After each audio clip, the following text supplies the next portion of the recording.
You guys are not going to believe this brand new information about Terra Luna and what could be happening with its price relatively soon. Hit the like button and the subscribe button if you guys haven't already. Make sure to join our free Discord with a second link down in the description below. But other than that, let's get right into this video. Alrighty, everybody, here we are with some very interesting information that has officially come out just a couple of hours ago. This is talking about crypto workers who are behind Terra Luna and they're facing a flight ban in South Korea. This is coming all off the heels of a recent investigation launched by South Korean authorities, as well as the SEC in investigating what happened behind closed doors at Terra Luna in the subsequent fall of the project, as well as all the other issues that happened in that time frame. Now, this is a interesting flight ban because when we see stuff like this happen, this typically means that these workers are now considered flight risks, right? They're worried about them leaving the country and potentially escaping any kind of, potential justice that they are expecting to, well, serve on them in the first place. Let's read a little bit about this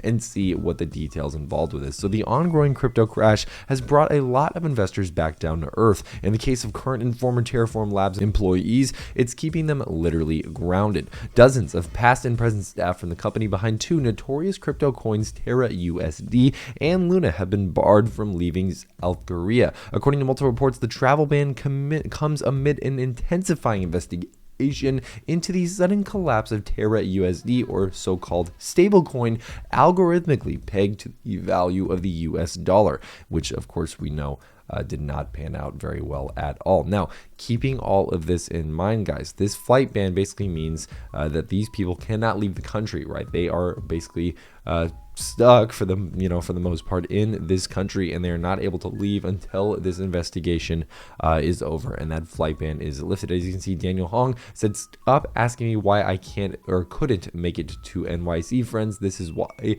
the Korean government imposed an exit ban for all ex-Terra Money employees today."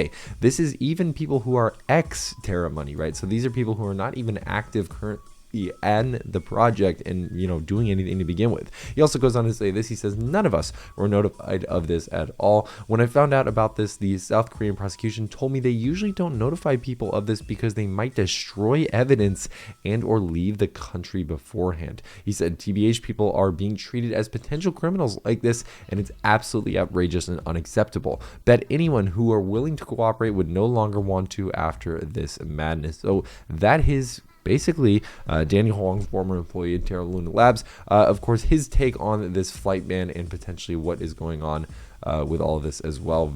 Very interesting stuff.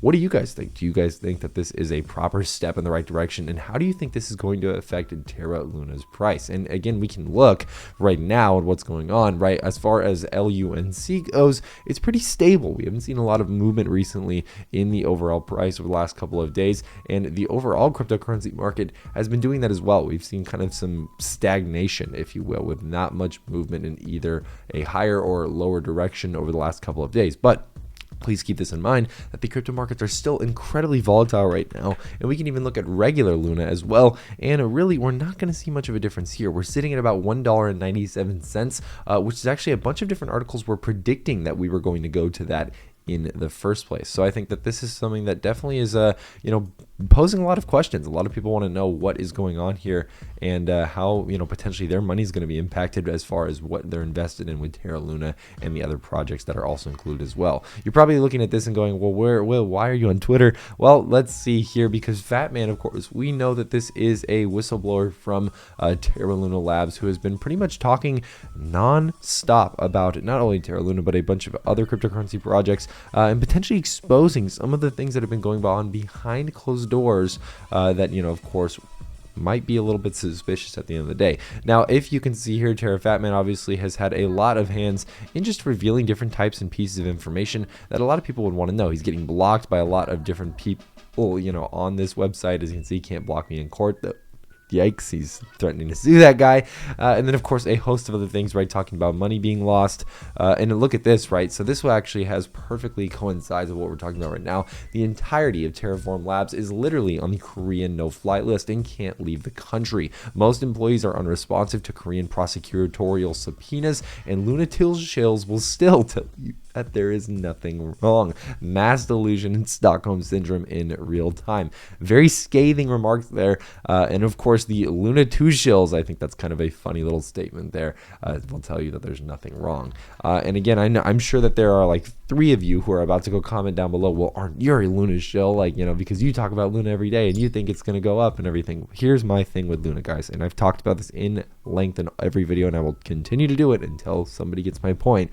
I like Luna as a project. I do not like the development team. I think the development team made horrible decisions on the way up, and just because this project is failing, that's the reason why, right? It's the development team in the first place. It's Do Kwon, it's people in the corporate governance. In my opinion, those are the people who are kind of the reason why we're, you know, going through all this in the first place. Now, keep in mind, I think that the project is still a really good project, and I think it has tons of potential in the overall application in what it's trying to do for blockchain technology. But unfortunately, the people who are leading and kind of guiding the ship right now are not exactly my favorite people to be in charge. So please keep that in mind, guys. Again, it's just important that you guys are aware of this kind of stuff and you're aware of what I think about this, and, you know, kind of the way that I play both sides, because, you know, of course I'm going to have opinions on this side of things and I'm going to have opinions on that side of things, and that's just the way that it goes.